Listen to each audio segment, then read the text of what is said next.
today we are going to address the immigration problem that has happened in South Africa and where our people, Zimbabweans, are also found in the crossfire. So if you are a Zimbabwean and you are in South Africa and you are wondering what would be the correct interpretation of the situation, you are in the right place. We will show you the truth of God. But before we open scriptures that address this truth, we must show you that God is not patronizable. You can't patronize God. You can't bribe God.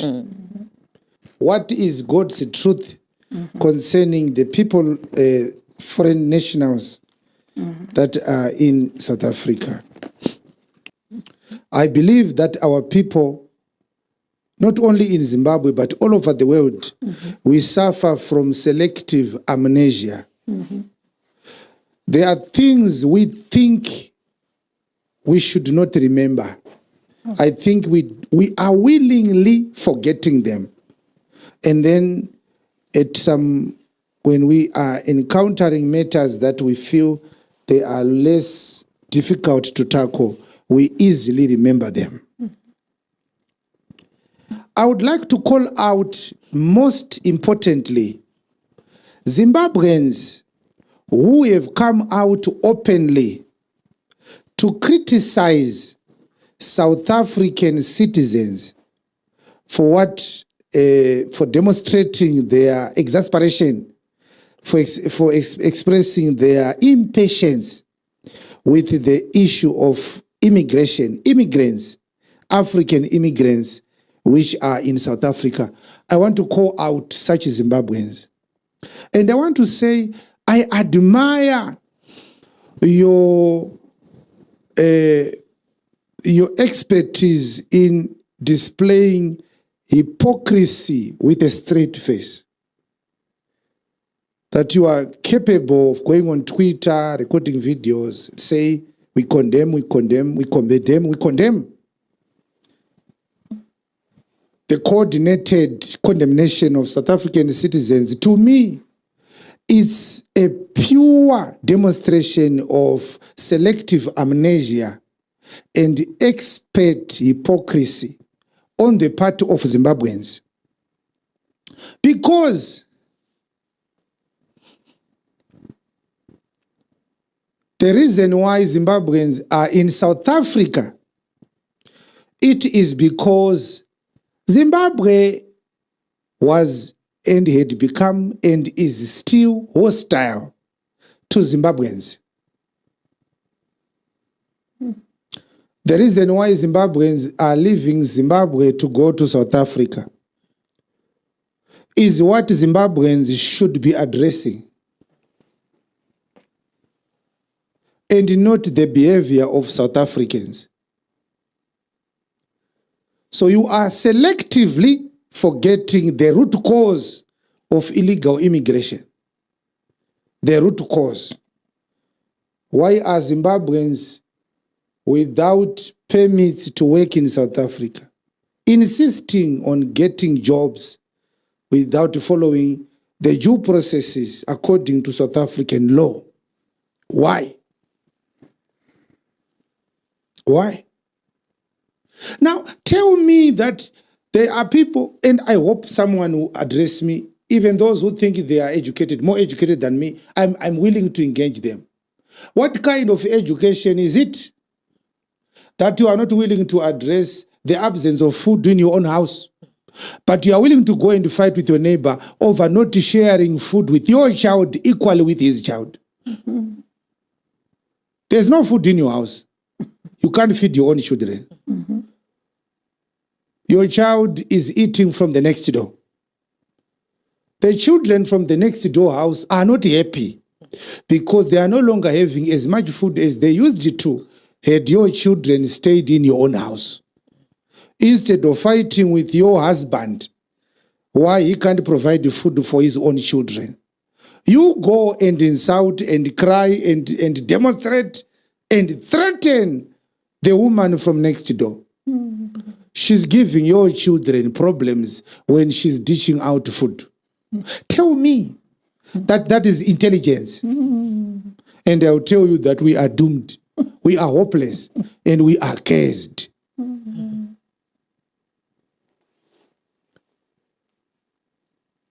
If you are brave, write something about ZANU-PF. If you are brave, write something to President Mnangagwa. He is the reason why Zimbabweans are in South Africa. There's no writing anything that will change the situation. So you can write a lot. I saw someone wrote 7 paragraphs, and I just browsed through and I said, yo, this guy is so intelligent. This guy has too many things to write. So you are expecting South Africans to write 7 paragraphs of criticism. You are criticizing South Africans on Facebook. Urukufunga kuti uchawana South African ane simba ndikuverenga 7 paragraphs uchipopota. Wadi kunyorera Mnangagwa 7 paragraph. Gwarare munhu. You are a coward. So one of the things that the true house of God will not do is to join the bandwagon of madness in a miscarriage of Ubuntu and a miscarriage of the ideologies of Pan-Africanism. No, that's not Pan-Africanism. It's actually shameful that when Mo Blessing Ali was murdered, you were quiet. You want to protest on Facebook, social media protestations, social media activism about what is happening 1,000+ kilometers away from home. You want to explain to South Africans that they should treat Zimbabweans like they are human beings, when they are treated like animals by their own father. A president is a father. Do you know that some Zimbabweans, with all this Afrophobia you are talking about, they feel safer in South Africa than in Zimbabwe?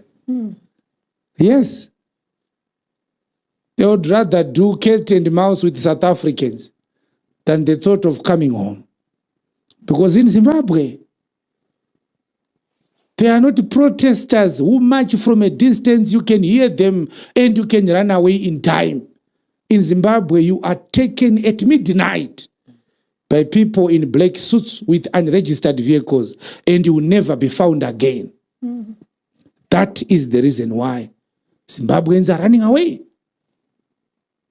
So Zimbabweans who are complaining to South Africans, I say to you, you are cowards. Shameless cowards. Are you a man now? Why don't you go to Mutapa building like I did? In case you don't know, I went to the president's office twice. First time when Mugabe was around, before he was ousted through a coup. The second time, it was when President Mnangagwa took office. This is not something I'm making now. I went to his offices with a letter, and I entered his office, and I said, you are sending security people to stalk me. Your people are harassing me every time I'm leaving the country through the airport. I hear you are looking for me. I'm here. I've come to present myself. I did that. And I said, there are reasons why I criticize your government. You don't have to send security personnel, CIOs, military intelligence operatives to look for me. I am not a fugitive of justice. I'm a preacher. I'm found in public spaces. But in case you haven't thought about it, to invite me, I'm here by myself.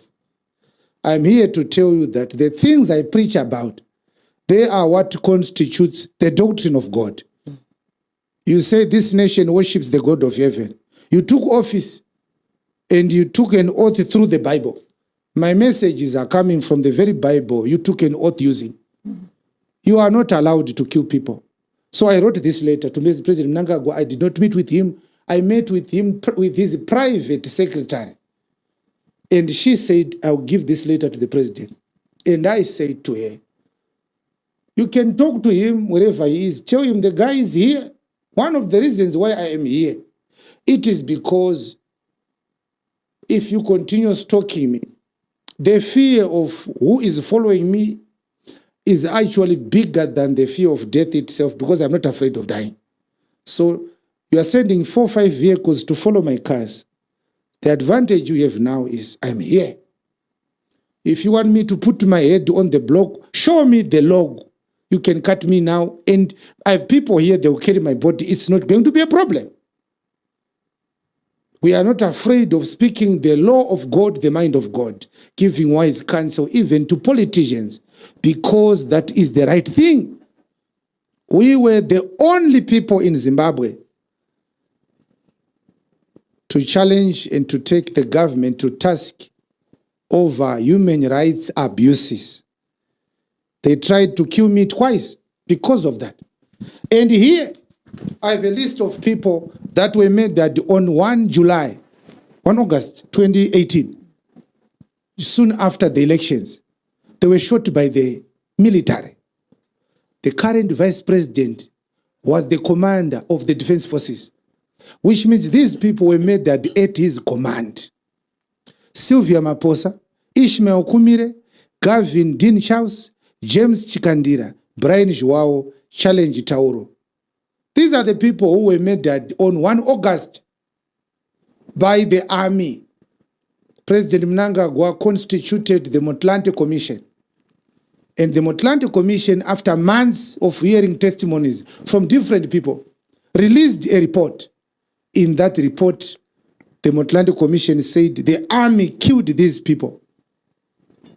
There is no church in Zimbabwe which has condemned the 1 August killings except Jesus Revelation Ministries.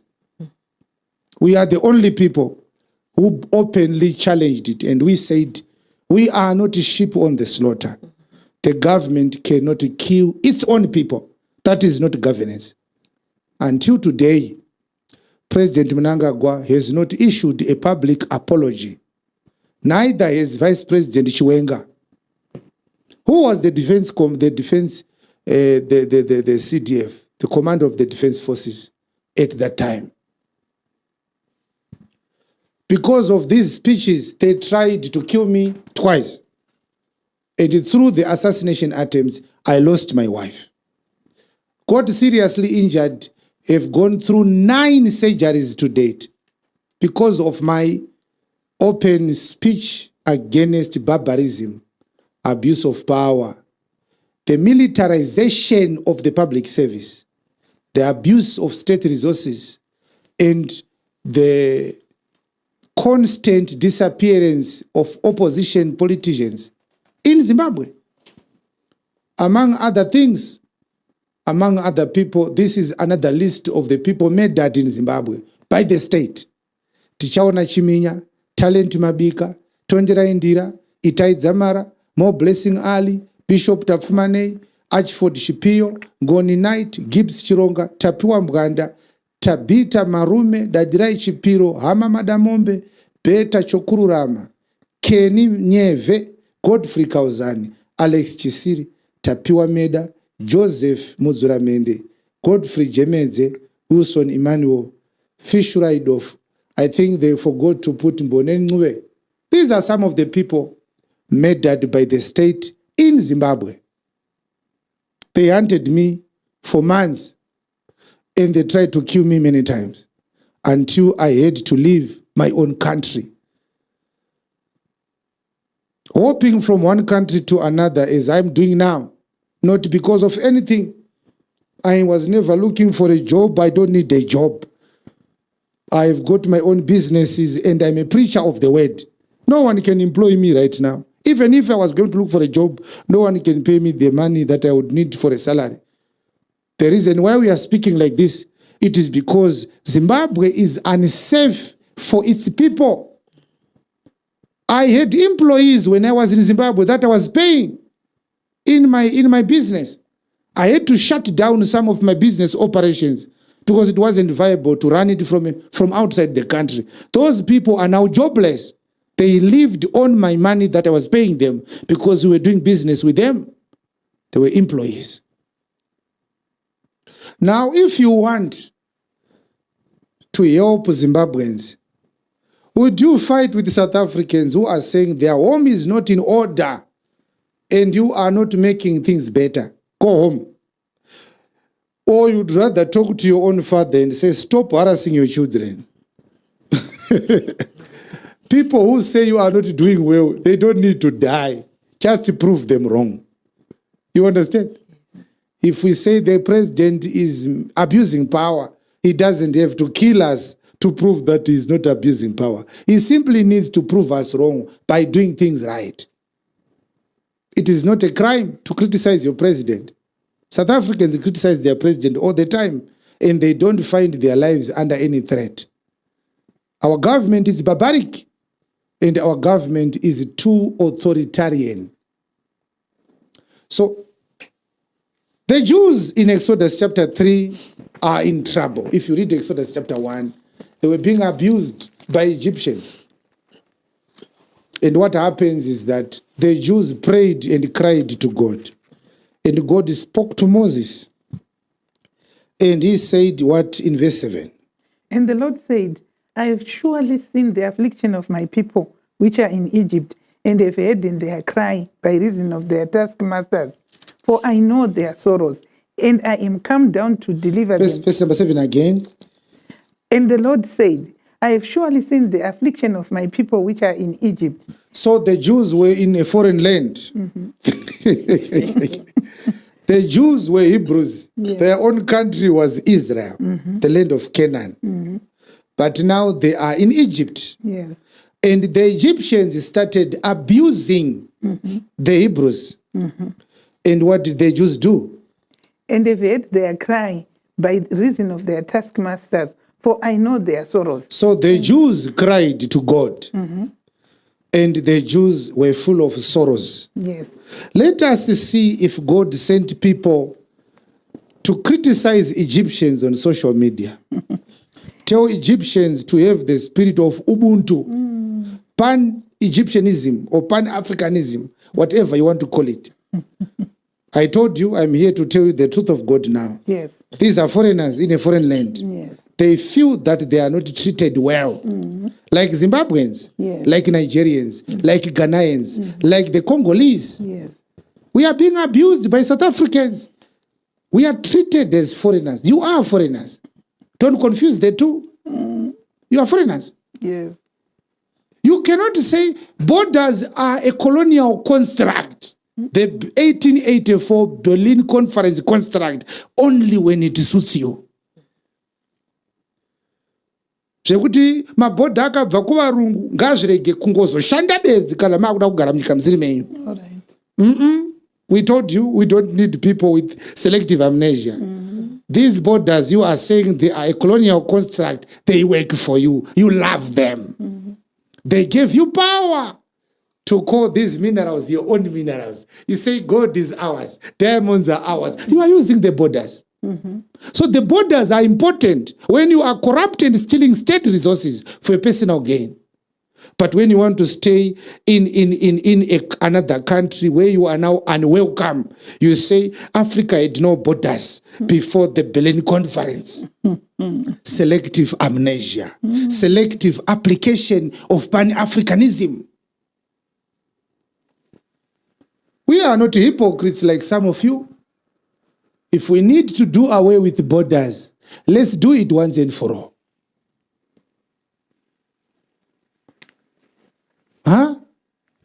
Kana iri nguva yekuti une mombe dziri kusisa mukaka, unotengesera mukaka wopa next door, unotengesera $1 per cup. Kana mombe dzako dzisisina mukaka, wakuda muriwo, wakukrosa muganhu weyadhi yako, unotema muriwo ku next door, oti zvemadhunduri zvine miganhu zvakauya nevarungu.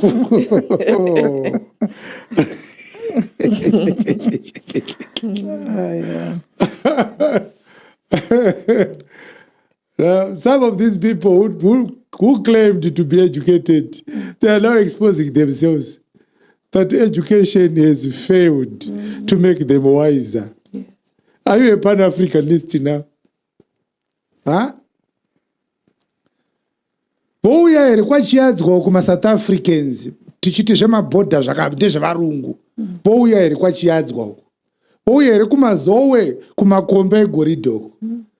mazamazama ari muMpumalanga muyamia ouya here kumazowe kunochera goridhe siti zvemabhodha zviri zvevarungu. Saka zvemabhodha hamuzvide, makazvivenga kutanga rini?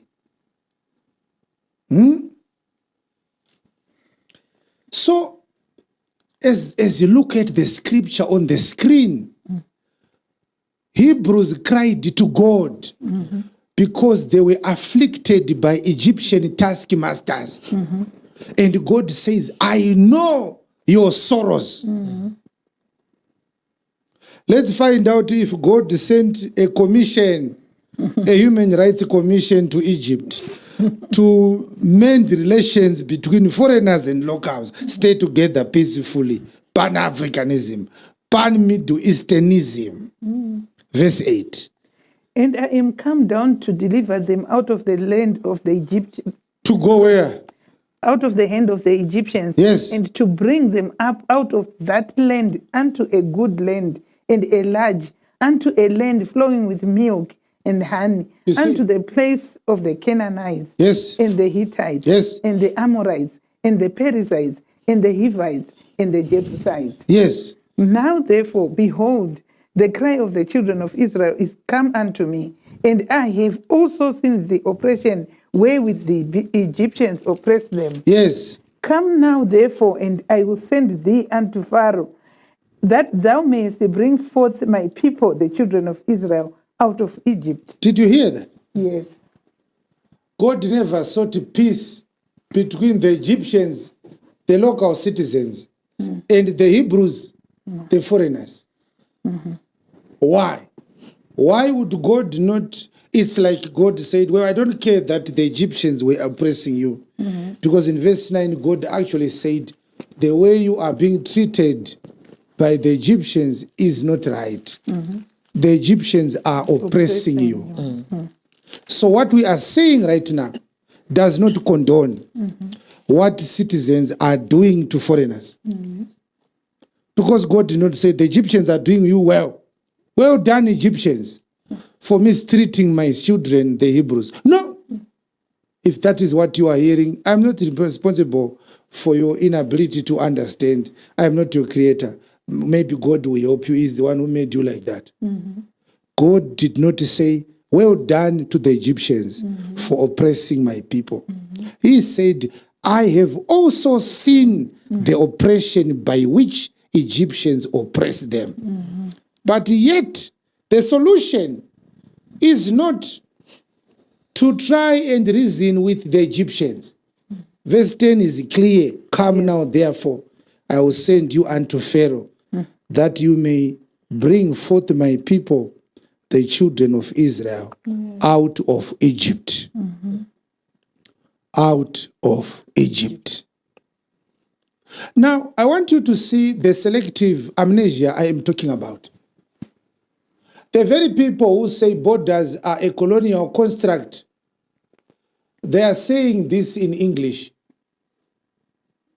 A language that was used to cause us to hate our own language by the same colonizers.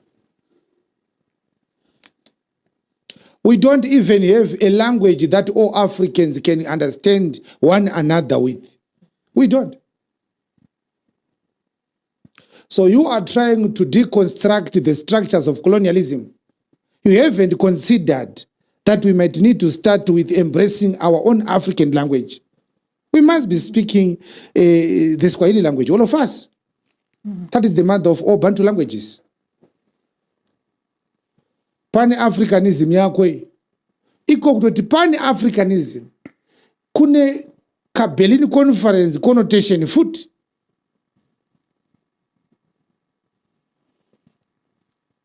Saka mune unyengeri mufunge. Now, there's one thing that people need to understand. I think also education has failed us in that regard. The idea that everything that the whites did in Africa is totally wrong and it must be reversed. That call is made by extremely disingenuous people who know what to say for them to get your political support. But deep inside, they are sure not only is it impossible to do, but there is no willingness to even implement their total Pan-African approach. There are so many things that God has done using different times in history and different historical experiences. The idea of formal education, going to school, is totally un-African. There was no school in Africa before we were colonized. The education system in Africa, pre-colonial Africa, was oral education. Generations passing knowledge to new generations through oral conversations. Mothers would pass on women education in the kitchen as they prepare meals with their daughters. And fathers would hold diary meetings with their sons. There were no schools. It's not difficult to prove. Just tell us one of the schools that were in Zimbabwe before 1890. You don't need to speak quantum physics. And yet, formal education has become an indispensable aspect of life. So we can't deconstruct everything. There are so many things we gained from colonialism. Yes, colonialism has its own gains. Yes. Imagine if the whites had not come to colonize us, what we would be wearing today. If you don't know your history, you don't know why we are smiling.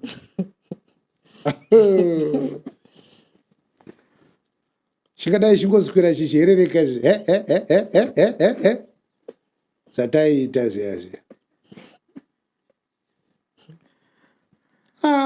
Handiti izvi vakadzi vari kudzikisa mablouse zamu hafu yezamu robuda. Wotopedza watsikwa nemota kudai. Vakadzi vekuAfrica kudhara vaifamba mazamu ese ari pachena. Zvoti kudai vakatsikwa kudhara. Padre Charity, varume vatina vava vedu vemazuva anava vangadai vakatsikwa kudhara. Zvoti kuratidzwa hafu yezamu wobva wapotsa watsikwa nemota. Mazuva emhapa neshashiko ungadai wakatsikwa kudhara. Kutopfeka kwatiri kuita uku zvinenge zvatotibatsira kuti tirarame. Kuti vanhu vaive kunguva iyoyo vakati simbei ndangariro vava vasingavhirikidzwe nazvo stereki. Mhepo yetikangotuverera ruso zvaisara zvisina kunyatsomira mushe. But vanhu vaisvika kunochera mvura kutsime vachitodzoka. Zvino iwe ona zvaunoita. Totonge wadya mudzepete. Saka, it's not true that national boundaries, being a colonial construct, we need to deconstruct them in order for the spirit of Ubuntu to thrive, in order for Pan-Africanism to thrive. It's not true. We can still exercise and practice Pan-Africanism. We can still practice great levels of Ubuntu with these national boundaries. There wouldn't be any harm to that. We have it in Europe. We still know where the country of France starts and where Germany ends. We know the boundary between Greece and Spain. They are boundaries. And yet, they have one European Union passport. In most cases, you can travel from Germany to the Netherlands without a passport. So it is happening in Europe without breaking national boundaries. So why are you trying to tell us that national boundaries are a threat to Pan-Africanism? It's not. It's simply a backpassing and blame shifting. We need to desist from that. God said, I heard the cry. My people are foreigners. They are being oppressed by the nation, the host country. And yet, God's solution was not to send thunder to kill all Egyptians. God said, leave them with their country. Go back home. That was God. Now, I don't know. pamwe mavhesi ayambebheri mako hamo. Verse 24, Brethren, Charity Acts 17. And you go to Numbers chapter 20, verse 14. We want to confirm what we just read in Exodus chapter 3 in another scripture to find out, did really God send the Hebrews back home?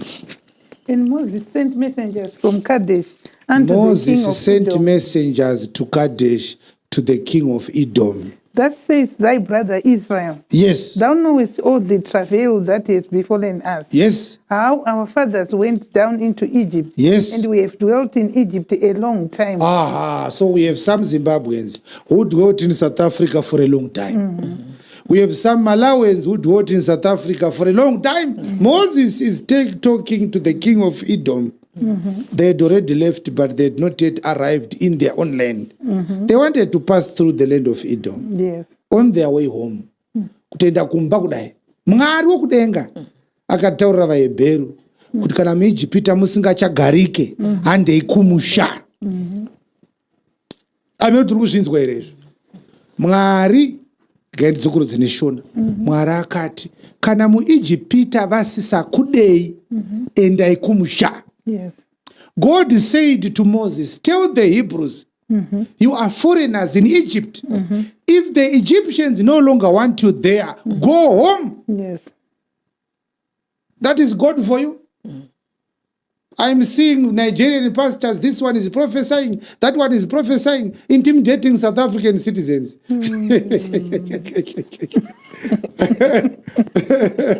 Prophecy from Hubert Angel, prophecy from Apostle Selman, prophecy from Pastor Chris, intimidating South Africans. Why don't you prophesy for the teachers and school children to be retained by Boko Haram and the Fulani headmen in Nigeria? Are you a man of God, Hubert Angel? You want to prophesy to intimidate the South Africans? Prophesy the whereabouts of the remains of Itai Dzamara. Are you a prophet now? Since when does God raise a prophet who is relevant to another country but his own? Was Elijah a prophet of Syria? Or he was a prophet to Israel? A prophet's primary duty and jurisdiction is his own nation. Yes. If God wants prophecies for South Africa, he will raise South African prophets. Yes. You can give prophecies here and there, but surely the whole African continent cannot have a message for South Africa simply because South Africans no longer want them in their own country. Don't deceive yourself now. These are not prophets. These are charlatans. Yes. Any prophet who is issuing a prophecy to intimidate South Africans is not coming from God. Because in the days of Moses, the prophet, God spoke to Moses. Was Moses not a prophet? He was a prophet. Was Moses sent to prophesy to Egyptians? No. Moses was sent to prophesy to the Hebrews, Yes. to lead them out, to go home. Amen. Instead of issuing a prophecy to intimidate South Africans, why don't you intimidate your own president who is harassing the citizens? So God gives you strength to intimidate foreign people in their own country. You don't have strength to confront your own president. Ndimwari upi anokupa simba rekuthreatena president weimwe nyika uchisiya wako? Ramaphosa this, Ramaphosa that. It's a lie. You are a coward. Real men of God, they address issues from a godliness and a godly truth vantage point. Like what we are doing. Yes. So, what did Moses say to the king of Edom? Read it. How our fathers went down into Egypt. Your fathers went down to Egypt. And we have dwelt in Egypt a long time. How long were you in South Africa? I said, I saw one video, a certain guy, a brother from another country saying, I've been in South Africa for 20 years. That's a very short time. Hebrews were in Egypt for 430 years.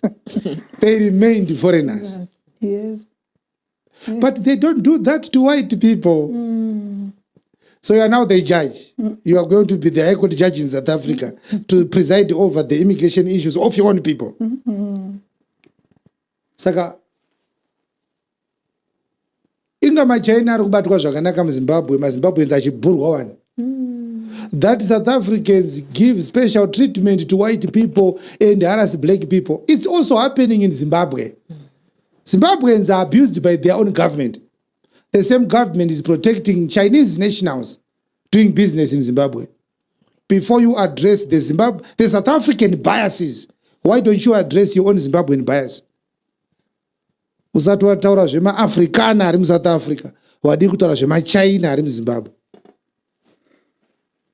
Our government is compensating white people who had lost land through a land reclaim program. But Zimbabweans' properties are being demolished by the council as we speak. While the government is paying white people money for the farms they stole during the colonial era. We are compensating thieves in Zimbabwe. The whites stole our land. Yes. Mnangagwa is paying them back for stealing our land. At the same time, the president is sending bulldozers to destroy buildings and houses of local citizens. Is that not madness? So before you tell us about how South Africans treat white people, talk to us about issues happening at home if you are genuinely invested in these matters. And by the way, I want to say, if you're an African and you are faced with a decision to go home, you shouldn't go home with a lot of sorrow. I know that African countries are being mismanaged, and the reason why you left is that things were not well. But it's still your home. That's where your ancestors' graves are. There must be a level of pride that you are finally going home. Right. What happened? Verse 16, verse 15. We have dwelt in Egypt a long time, and the Egyptians vexed us and our fathers. And when we cried unto the Lord, he heard our voice and sent an angel and has brought us forth out of Egypt. No, he has spoken to the locals to treat you well. He has brought us forth out of Egypt. God sent an angel, according to Numbers 20, to bring them out of Egypt. Yes. Finish the verse. And behold, we are in Kadesh, a city in the uttermost of thy border. So Moses was asking for the king of Edom to allow them free passage on their way home. Takachema kuna Mwari. I don't know if you are a Zimbabwean, you are a Malawian, are you a Zambian, are you a Congolese, are you a Ghanaian, are you a Nigerian? I know relocating will affect your way of life. You might need to change your children's schools. You might need to do adjustments. Maybe you build a business premise. You may not recover your money. Those are the ills associated with immigration. Whether you are going back home because you are no longer wanted there, or there are other personal reasons why you should go home, the effects are the same. What I want you to know is that when they cried to God, God sent them an angel to bring them out of Egypt. Vadana kuna Mwari, vachema kuna Mwari, vaHebheru, vaIsraeri. Vatinoti Israeri ya Mwari, holy nation, rudzi rwakakomborerwa, vaIsraeri ndo vanhu vachichavo chaivo. Ivo vanhu vaive vakakomborerwa vaive vakatombochemawo futi, vakutambudzika vari maforeigners. Mwari ndobva anzwa kuchema kwevanhu vaIsraeri. Mwari haana kutuma mheni kurova vaIjipita vaivatambudza. Mwari akati vanhu havari munyika mavo, imi dzokerai kumusha kwenyu. Munotangidza. Go back home.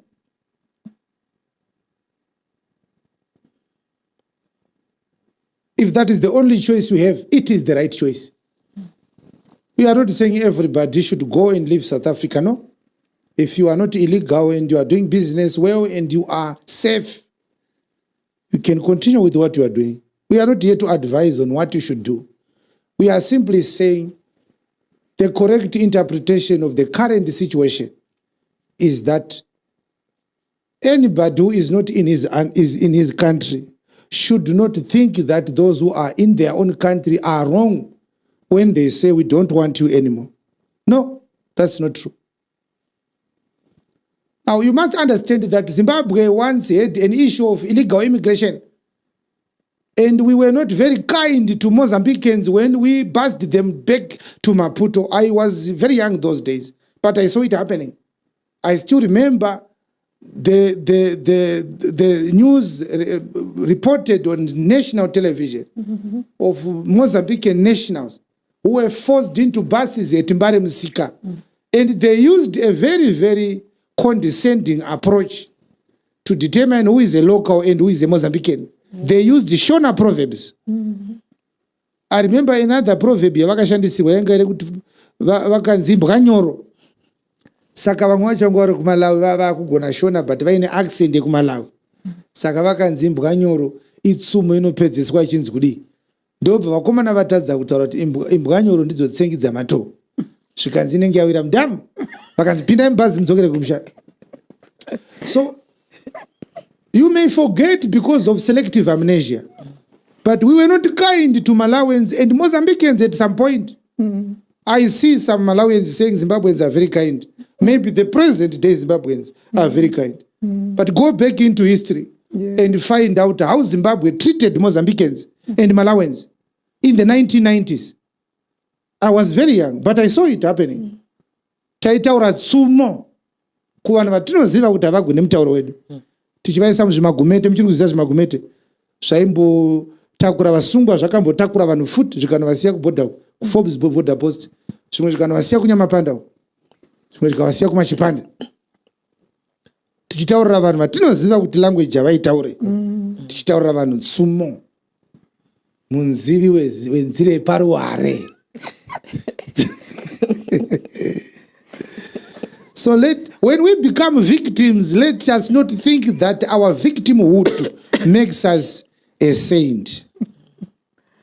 One of my celebrated intellectuals, Chinua Achebe, in one of his books says, those who see no blot of villainy in the beloved oppressed, they see the faintest glimmer of humanity in the hated oppressor, are patriots, partisans, and party liners.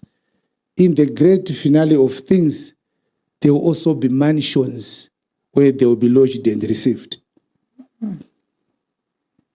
When you become a victim, you start to believe that you are a saint. Because you are a victim. No, sometimes it's just a matter of time and chance.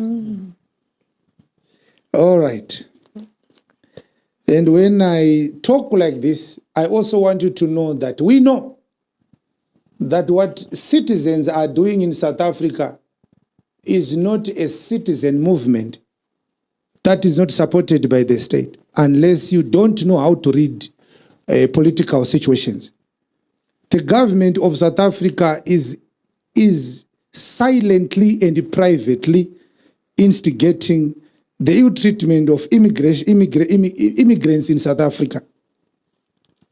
We see the invisible hand of the state in what is happening in South Africa. One of the reasons that does not need a political scientist to determine is the presence of police officers.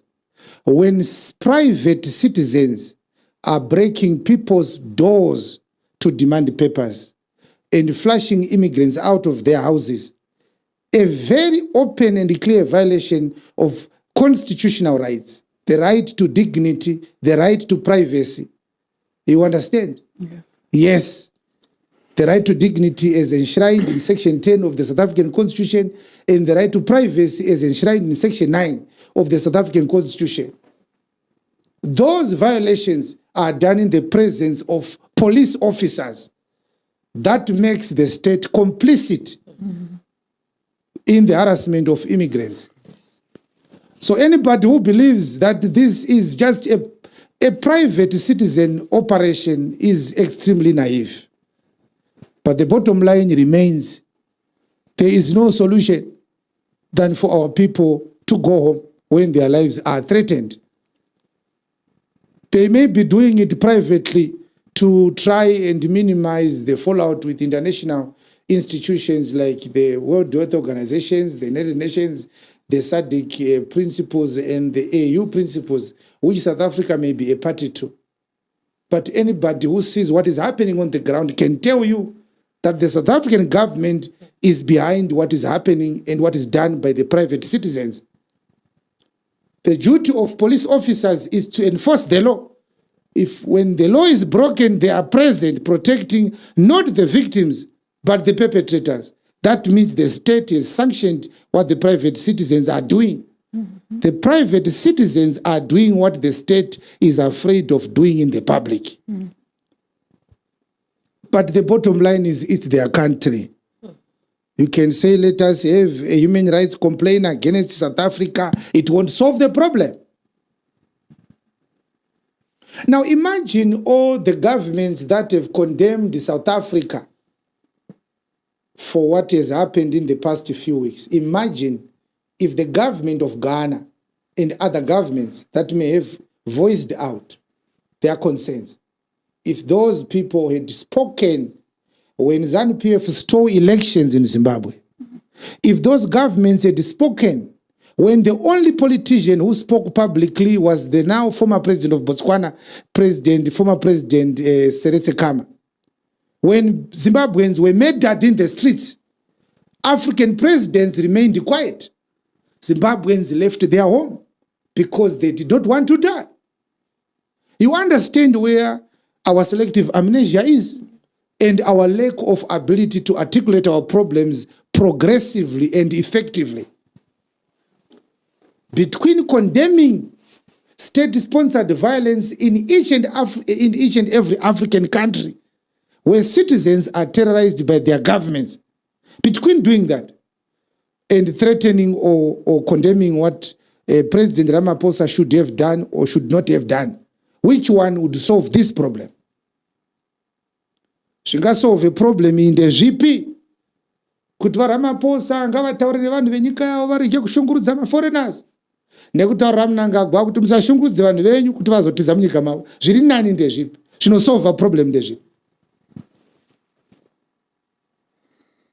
When people are crying foul that the election processes are manipulated by the ruling party and these elections are a fraud, these African countries must come together, force each other to do and preside over credible elections.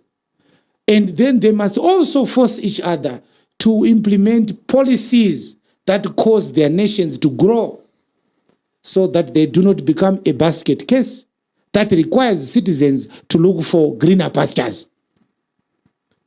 The reason why Nigerians are opening businesses in South Africa and not in Nigeria, it means there's something in South Africa that is not in Nigeria.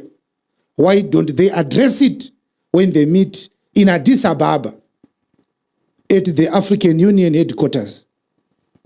Why don't they do that when they do their SADC meetings? So you want to force one president to take care of all these nationals. You mismanage your country. Nobody talks to you about it. Nobody wants to take you to task. Your people run away from your country. And now you are blaming this country receiving your people for being inhuman. How does that work? So our interest is not in condoning the violence that then happens through the protests or the abuse of private property rights, the abuse of the right to dignity, the right to life. We don't want people to die, any national to die, South African or Zimbabwean or Ghanaian or Nigerian. We want life to be sacrosanct as it was designed by God. That's what we want. But as the house of God, we know what is the root cause of this problem. And we know the solution. And so we are not going to address band-aid issues or symptomatic solutions. We don't want to give solutions to symptoms of the problem. We want to give solutions to the root cause of the problem. If you are a journalist in Zimbabwe, you are shameless if you have the audacity to condemn what South Africans are doing to Zimbabweans, and yet you have been quiet when Zimbabweans are unceremoniously disappearing every now and again. People's rights are violated every day. You are afraid to confront your government. Now you want to pretend like you are a man because you are speaking to South Africans from 1,000 kilometers. What a bunch of cowards we have for journalists. Are you a journalist right now? Did you write about Mo Blessing Ali? Did you write about Bishop Tafumane? Did you write about Tinashe Chitsunge? Did you write about the abuse of Joanna Mamombe and Cecilia Shibiri? Did you write about the abuse and the torture of Dr. Magombe? Suddenly you are now good at writing about human rights issues. When did you start to hear about the word human rights? How many people have had their houses demolished in the past years since Mnangagwa took office? You can't write about it. You want to write to President Ramaphosa? Imagine, with all this advice, you can't advise your own father, your own president. We don't want to associate with that. We are the house of God. I know if you are the person facing harassment, your life is in danger in South Africa, I may not have sounded like a bringer of good news. But this is the truth. Your safety is the responsibility of your own government.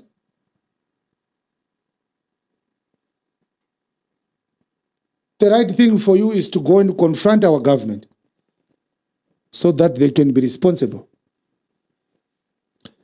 Finally, we want to read Acts 17:24 to remind you that it doesn't matter who proposed the idea of international boundaries, but we know the idea came from God.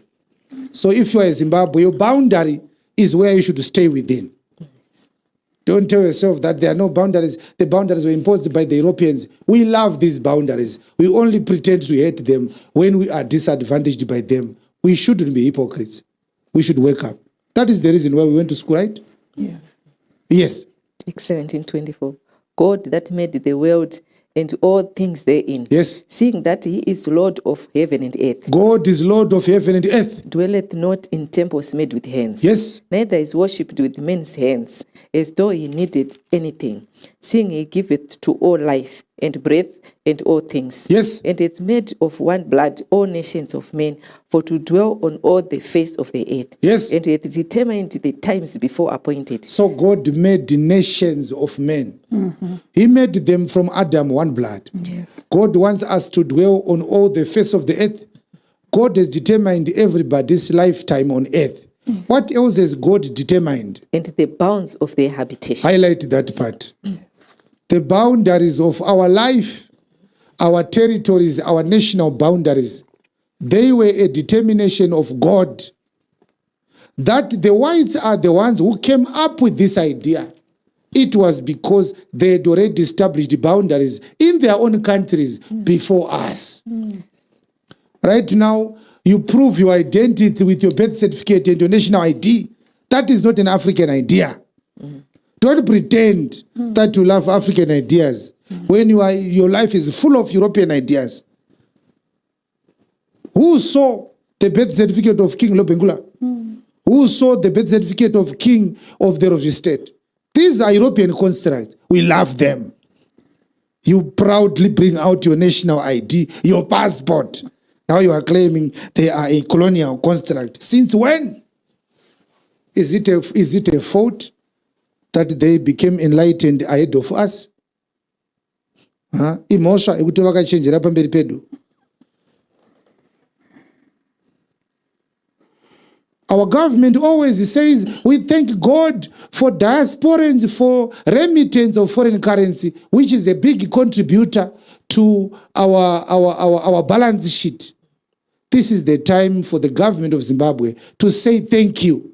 Because every time a legal or illegal immigrant, a legal or illegal Zimbabwean sends $1 to Zimbabwe, the government gets something from that. Yes.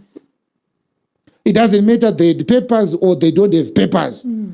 Anyone who sent money through Mukuru, M-Pesa, what else? Oh, Paisa. What? Hello, Mari. Hello, Mari. Hello, Paisa. World Remit. What is the other platform? Western Union. Western Union. If you are sending money to your relatives, the government collects the tax from that. So the government has a duty to make sure it sends buses to collect our people. But as an apostle also, I have something that I am requesting our government to do. I am humbly requesting Mr. Mnangagwa's government to give a special rebate to Zimbabweans that are going back home so that they don't pay any taxes, any VAT, any duties for their personal belongings. It's cruel for a government to expect people who are being kicked out of a foreign land to pay import duties for their personal belongings, their clothes, their household goods, their TVs, their fridges, and their beds and furniture. It would be cruel. They cannot qualify to get the rebate that is given to returning residents because most of them were not working with legal documentation. The government must say a maximum of 1 fridge per person, a maximum of 1 television set or 2 television sets per person, a maximum of 3 beds per person. You can come in and set yourself up. It would be better for them to only focus on food and housing, but they carry their furniture with them. If there is any humanity in President Mnangagwa, he must do that. We are also asking the government of Zimbabwe to come up with a housing scheme to provide these people with land from which they can build their own houses. Yes. Most of these people were living in shacks in South Africa. It would be very sad for a person to live in a shack in his own country. There's no shortage of land in Zimbabwe. The government must give people land for free where they can build their own houses. They will have to buy building equipment, of course, and materials. They are Zimbabweans. They shouldn't buy land for them to stay. They can pay levies for the development of the land, sewer systems, water systems, electricity systems, road networks. But surely a citizen cannot buy land in his own country. This is where these chachara guys should be talking about now. Why does an African buy land in his own country? Are you a Pan-Africanist? Is this Pan-Africanism now? Askuda land yekutaise chikoro aruda kapisike land kekungogara nemukadzi wake nevana 1000 square meters anotengerei land iyo nyika iri yake. Munhu ari kubva uko achidzingwa mari yekutenga land anewana kupi? Let the government provide accommodation, land for accommodation for our people. Of course, I cannot instruct them what to do. This is why I said it's a request. On behalf of all those people that are returning, give them land. Give them land. They can start a small farming program to start afresh in their own way. So this is what we wanted to say. And we want to warn these charlatans. We want to warn every charlatan. Shame on you if you received the tithe from people who were living in a mukuku. But when the mukuku is destroyed, you turn a blind eye. Shame on you. Most of these people who are sleeping at the bus terminuses, they had their own churches. They paid offerings to the charlatan. In the liberation struggle, churches offered food and shelter to villagers running away from war. The present day church is seeking shelter from people who are in poverty. Iyo church ndiyo kutsvaga shelter kuvanhu vari kutambura. Vanhu vamuri kuona vachinzi vari kurara pamabus terminus ava vanotori nemachechi mufunge. Zvimapasta izvi zviri kuita kunge zvakafa, hapana kana one chiri kutaura. Before we heard about Wikino Chivayo, we must have heard these self-proclaimed millionaire church people sending buses. Because those who speak for Christ are known for kindness. Amunyarere kuti munofamba muchinyepa kuti mune mari. Asi kana vanhu vaMwari wamunoti ndiye akakutumai wawirwa nedambudziko munohwanda kudai. Kukundwa nenzenza dziri kuita mari neFacebook ndo dzakutumira marofe echingwa. General God's General muri maGod's General erudzi. Handiti mune mari tumirai kamabhazi kuCape Town mutakure vana veZimbabwe vamunobira mari. Nhasi vane dambudziko, mari ndimakatora kuti vadzoke kumusha, mari dzebhazi havana. Handiti makati mune mari isingaite. Tumirai mabhazi, tumirai manesi, vamwe vari kurwara izvezvi vada kurapwa vachiuya kumusha. Where are the church people? Where is Makandiwa? Where is Magaya? He took money from some of those people and said he's going to give them stands, and they were scammed. Now the people are desperate. The charlatans are quiet. It shouldn't have been the job of the government alone. Everyone must help. We are standing to stand with our people to help our people. We won't have our people sleeping in the open spaces because they can't afford bus fare to go to Zimbabwe. We will not allow it. We are not rich, but we are not going to allow it. Just make sure that we have a way of verifying that these are truly our people. The only help we can give to everybody else is through what we have done today. Tell you the truth of God regarding this matter, what you should focus on, and what you should be doing, and hoping that our government will heed to our call and do the right thing. It is the duty of the government. The government of Ghana sent aeroplanes, repatriated its people back to Ghana. We want to see the government of Zimbabwe doing the same, if it is any government to talk about.